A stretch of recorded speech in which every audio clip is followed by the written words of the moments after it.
ഒരു വിഗ്രഹത്തിൽ ഒതുങ്ങുന്നതല്ല ഹിന്ദുവിൻ്റെ ദൈവസങ്കല്പം. മനസ്സിലാവുണ്ടല്ലോ? നമുക്ക് ദൈവമില്ല, എന്തേ ഉള്ളൂ? ദൈവീകതയേ ഉള്ളൂ. അത് പറഞ്ഞു കൊടുക്കണം കുട്ടികൾക്ക്. ദൈവമില്ല. അമ്പലങ്ങളിലൊക്കെ പോകുന്നത് ആ വിഗ്രഹം എന്ന് പറയുന്നത് ഒരു ഗുരുസ്ഥാനമാണ്. ആരാണ്? ഒരു ഗുരുവാണ്. ശിവൻ ഗുരുവാണ്. ഗുരുവിനെ ഏത് ഗുരു? അറിവിൻ്റെ ഗുരുക്കന്മാരാണ് ഇവരൊക്കെ. അതുകൊണ്ടാണ് ദക്ഷിണാമൂർത്തി സങ്കല്പങ്ങൾ. കൃഷ്ണം വന്ദേ പറയൂ, ജഗദ്ഗുരും. സരസ്വതി അറിവിൻ്റെ ഗുരുവാണ്.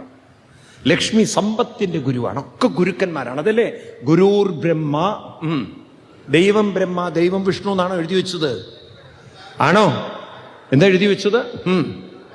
ഗുരുർ ബ്രഹ്മ, ഗുരുർ വിഷ്ണു, ഗുരുർ ദേവോ മഹേശ്വര, ഗുരു സാക്ഷാൽ പരം ബ്രഹ്മ, തസ്മൈ ശ്രീ ഗുരവേ നമഃ.